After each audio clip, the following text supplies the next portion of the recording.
Tonight on Sports Path, we have your Fab 5 sporting highlights, including Matamidi High baseball and White Bear Lake girls lacrosse, courtesy of CTV. We then sit down with Matamidi High Zephyr ace pitcher Sean Jelly and why he chose to play for the University of Kentucky. I wanted to go kind of in the mid-Atlantic region. I really liked the Carolinas area, Kentucky, Tennessee. I really just liked the rolling hill kind of setting. Good luck to the soon-to-be Wildcat. Then we'll go to tell you about some budding broadcast professionals right down the road. All that and more coming up.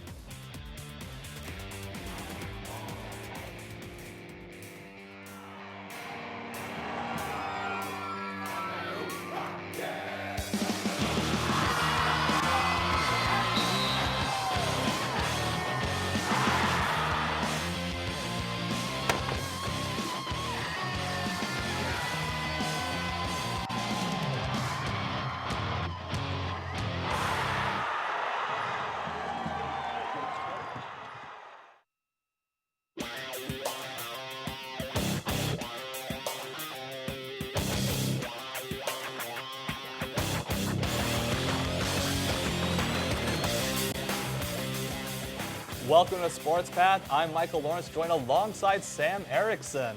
And we're nearing the end of the spring sporting season. We have seen teams separate themselves into contenders and pretenders. Teams are still jockeying for better position and in their respective conferences, which should only help them come playoff time. And that includes your Fab 5 schools. Should be fun to watch as we close out the regular season. Before we lead you too far down the sports path, let's give you a preview on what we're focusing on today. We're going to take a look at baseball featuring Matamidi High versus Simley. The Zephyrs have only one loss on the season, and that was to Simley earlier in the year. Would the Zephyrs get their revenge? Sticking with the Zephyrs, we talked to pitcher Sean Jelly and his passion for the game of baseball and playing in the Southeastern Conference. Then we take a look at softball, and if you are a fan of North St. Paul, stay tuned. Don't look now, but we may be in the middle of cross country right here in the Northeast Metro, and we'll show you why when we take a look at the boys and girls lacrosse standings. And finally, we will wrap up the show with some robotics. First, we'll take a look at some baseball standings, starting with the Suburban East. You see our lone representative, White Bear Lake. They're near the bottom at 2-12 on the season, although they're coming off a nice win against Roseville 8-2 on May 1st and lost a very close one against Cretin-Derham Hall. You see them at the top of the standings, 1-0 on May the 4th. Switching over to the Metro East, you'll see Matamidi and North St. Paul battling it out for top position. Hill Murray there in 5th and Tartan in 7th. Matamidi and North St. Paul have played once, with Matamidi winning that one 3-2 on April 22nd. And they'll get together on May the 13th to see how things will shake out for that conference championship.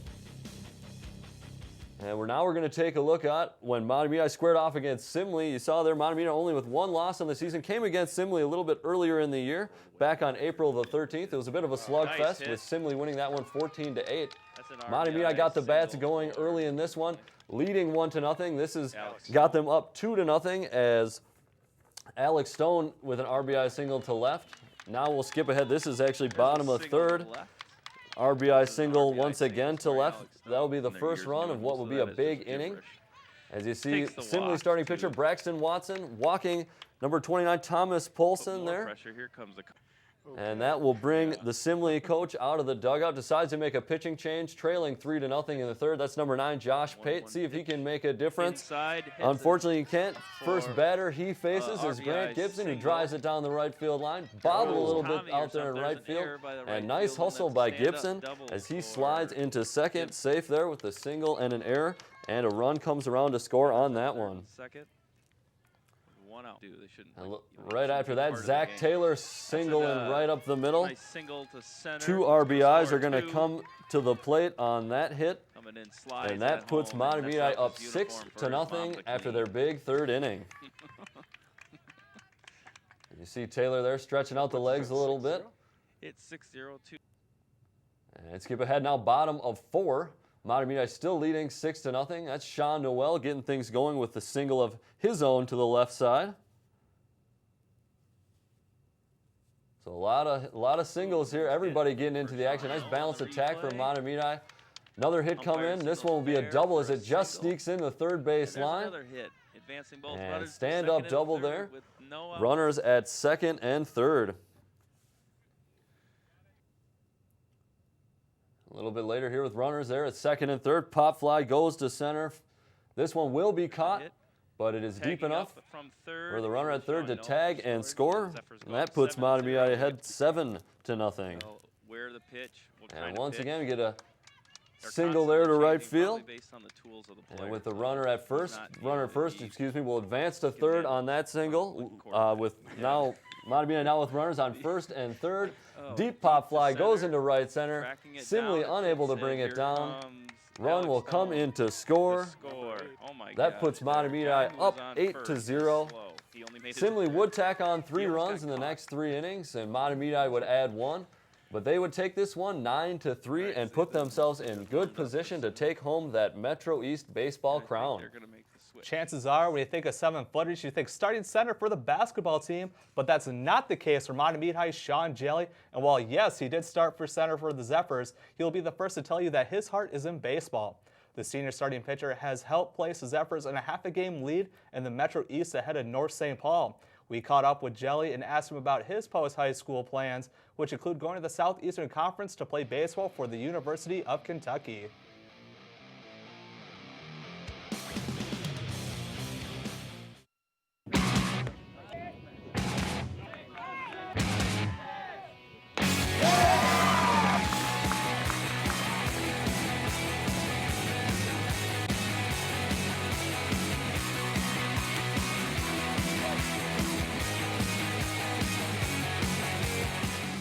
Basketball or baseball? What was your first true love growing up?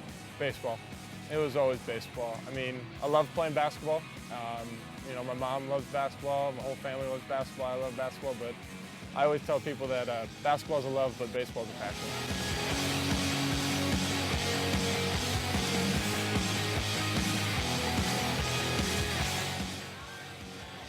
Is there any particular reason why baseball becomes the passion? To me, I think it's that it's basketball, you know, it's a team sport, but there can be one guy that can kind of take over and take over a game. And in baseball, every single guy, all 9 guys in the field, all 9 guys batting, everybody has to be clicking on the same cylinders, and that's, you have to do the little things, and that's how you get a win. And it's just, it's kind of the friendships and the bonds that you make. It's just, you don't really forget them.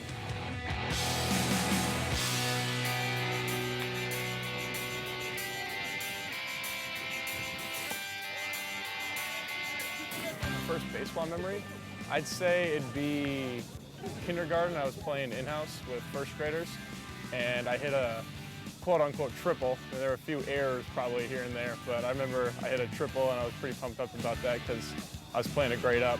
So I guess, yeah, that would probably be my first baseball memory.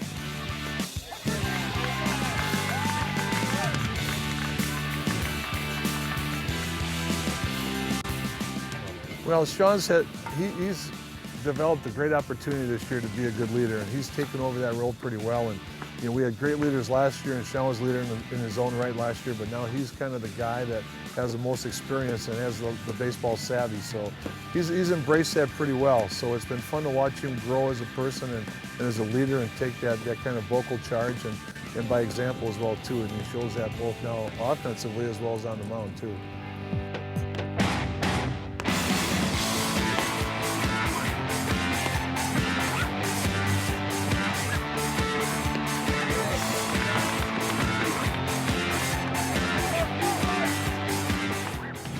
Why Kentucky, and were any other schools in consideration on your future?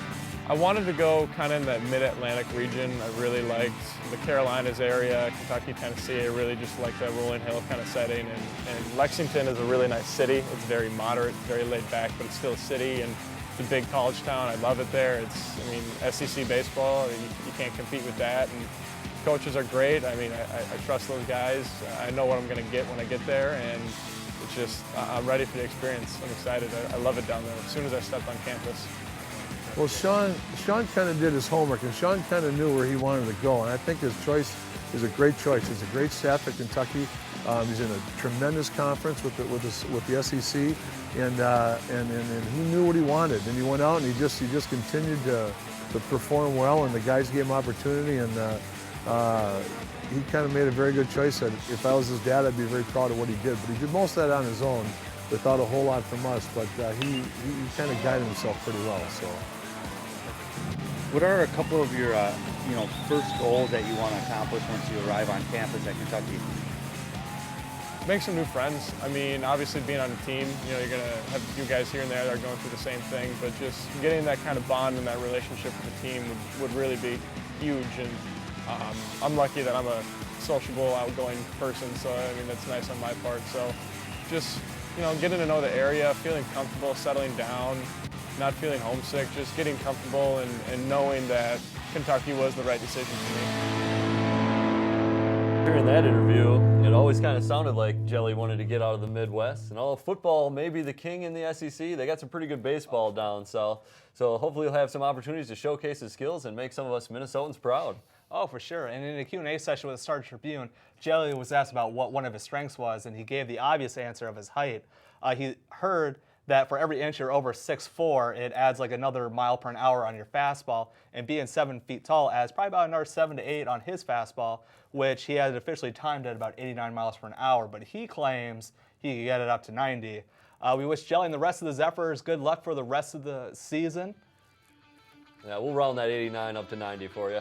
And we're going to take a quick time out, but after the break, we'll bring you White Bear Lake girls lacrosse highlights when they took on Roseville, and a special thank you to CTV for that coverage.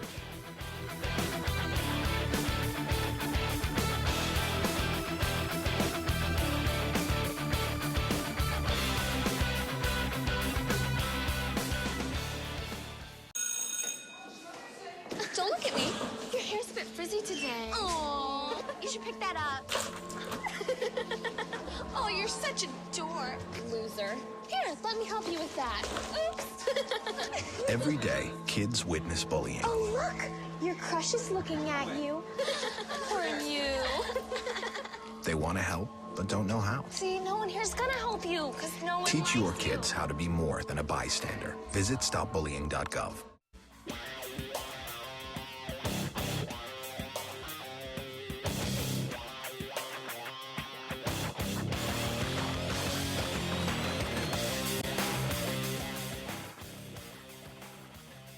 We want to take the time to remind you to like us on Facebook and follow us on Twitter for all your Fab 5 coverage. In case you may have missed some of the games we covered, we have links to some of those events.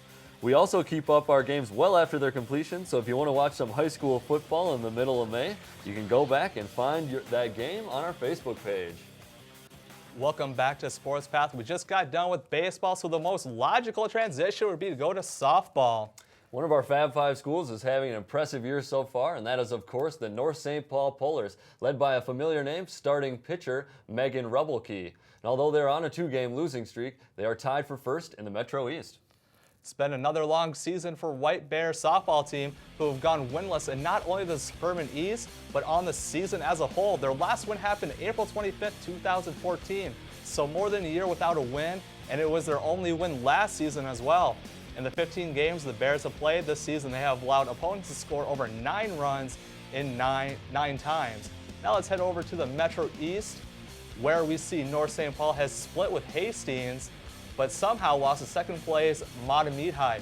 They close out the regular season against Tartan. Speaking of the Titans, they have won 8 conference games, and compared to last year where they've only won 5, the Pioneers are on a 4-game losing streak, including 1 over conference foe, Simley.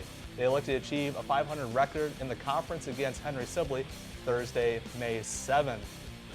Hopefully, the Bears could snag 1 win before the season comes to a close in a couple of weeks, and it should be an exciting finish in the Metro East with North St. Paul. All right, now let's put on our goggles and grab a stick, since we're going to turn our attention to lacrosse. We'll take a look at Suburban East standings there. White Bear Lake, unfortunately, down at 1-4 in the conference, 1-7 overall, but their lone win did come against conference foe, Mounds View.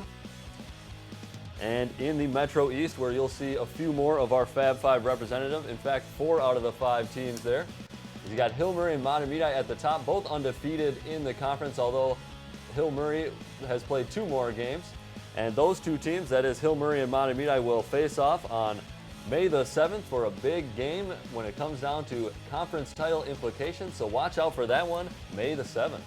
We want to give a shout out to CTV for helping us with our coverage of the White Bear Lake girls lacrosse team against Roseville. A good look at the Bears getting ready before the match. With a minute into the game, Roseville Hannah Distad enters the heart of the Bears defense. With ease, it gets the goal. The Raiders threatening once again with Grace Konak out in front of the goal, works her way in and puts it in the back of the net.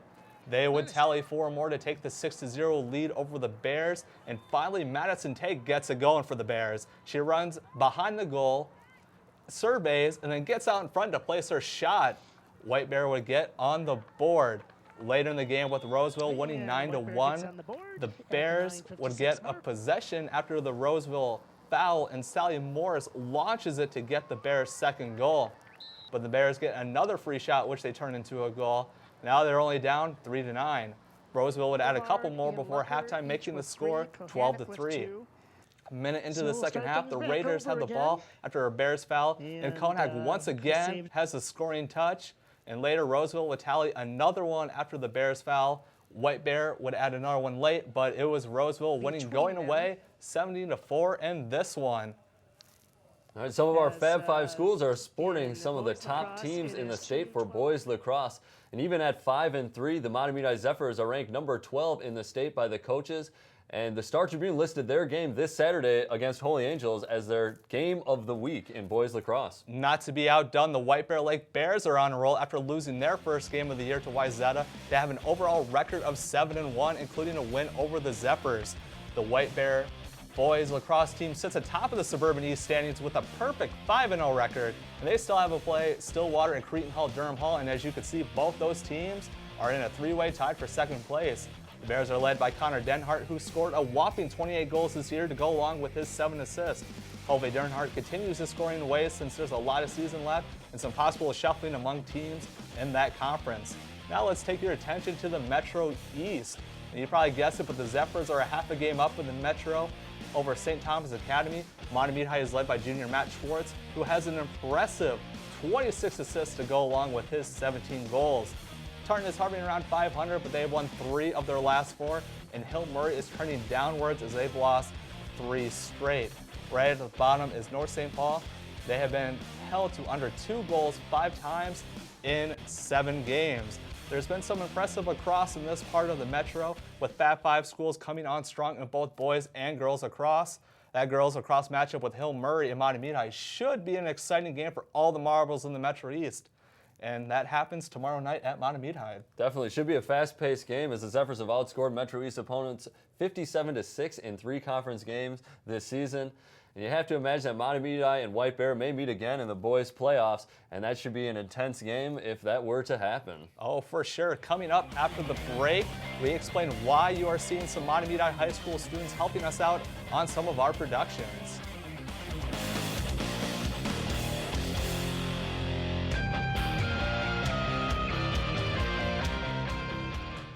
Why is my son having trouble in school? Finding lowest airfare to Istanbul. No, I'm tired of fighting with my son over his homework. Home, walk, restaurant. Need a review? No. He's smart, but his mind wanders. 7 wonders of the world. Why don't you understand me? I do. I was trying to show how Connor feels every day. Redirecting to understood.org. Join parents and experts at understood.org, a free online resource about learning and attention issues to help your child thrive.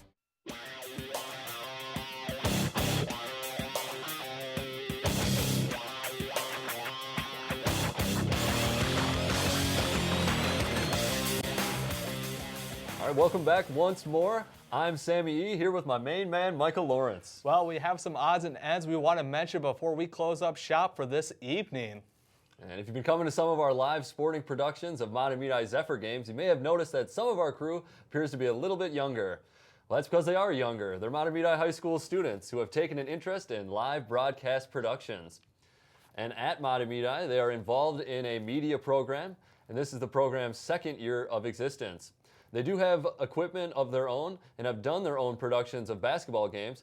However, they lack the proper equipment to broadcast games such as baseball and softball. So TV19 has teamed up with the Zephyrs, and that's why you've been seeing some younger faces behind those cameras at the ballpark. Here at TV19 and Sports Path, we could always use volunteers. So if you want to give live broadcast productions a try, contact Arlen Becker by phone at 651-747-3821 or email Arlen at onlocationtv.org. We got you covered with your baseball, softball, and lacrosse recaps. Now we're going to turn our attention to some of the sports that are happening in the spring season. The White Bear Lake boys golf team is going strong with a number 3 ranking in the state. On April 29th, the Bears competed in the Suburban East Conference event at Highland Nationals, finishing first. The team of 6 golfers shot .289, which was only 1 over par. Mason Fiddler shot the best, shooting 70, followed by Scott Martinson, who recorded a 73. On a track and field where the White Bear Lake hosted the annual Ron Sass Track and Field Invitation last Friday. The Bears finished 161 team points and beat the runner-up North St. Paul by 7 points. Montemeade finished 5th with a 93. And it was an important day for 2 Tartan athletes on April 15th. Tartan High School held a ceremony for Charlie Horton and Zachariah Youssef, who are going to play soccer at Presentation College at the next level, and that college is located in South Dakota.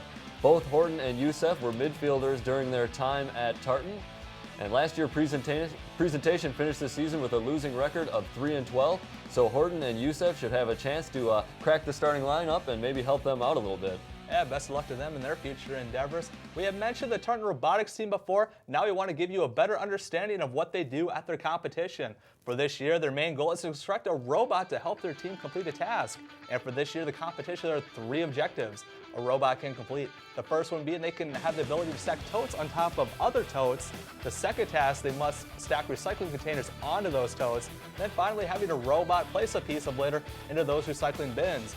In order to earn these points, these tasks have to be completed in a scoring area of the arena. Each team consists of 3 different schools to make up an alliance that compete against an opposing alliance. The arena itself is 20 feet by 54 feet and divided in half for each team. Each team can have 3 robots in order to complete the 3 objectives. Each round is timed at 2.5 minutes, where the robots are operated by themselves for 15 seconds before a student operator takes back control. This competition that Tartan will participate will be on May 16th at the Minnesota State Robotics Championship. Only 30 teams are invited to this event, and the Titans boast a 16th ranking out of 192 student programs. This is the 3rd year that Tartan has advanced in state competition, and the event will be held at the University of Minnesota. Man, what a cool event. Yeah, definitely. I would love to see some footage of that. I've played a lot of ball in my time, but I've never built a robot. Those kids should be very proud. That does not sound easy at all, and very cool competition. TV19 made the trip down to Bloomington near the Mall of America for the National Academy of Television Arts and Sciences, the Upper Midwest chapter, or NATAS for short. NATAS includes an award ceremony for collegiate students who are interested in journalism or film productions. They send in their work to be judged by a panel of judges and then possibly receive an award for their outstanding work. There are many different categories in which their work can be submitted. NATAS includes students from Minnesota, North and South Dakota, Iowa, and Western Wisconsin. We caught up with a student on why he attended this event. One of my professors in college, I attend the University of Minnesota Duluth. She suggested that I enter this film festival with a video I made for her class.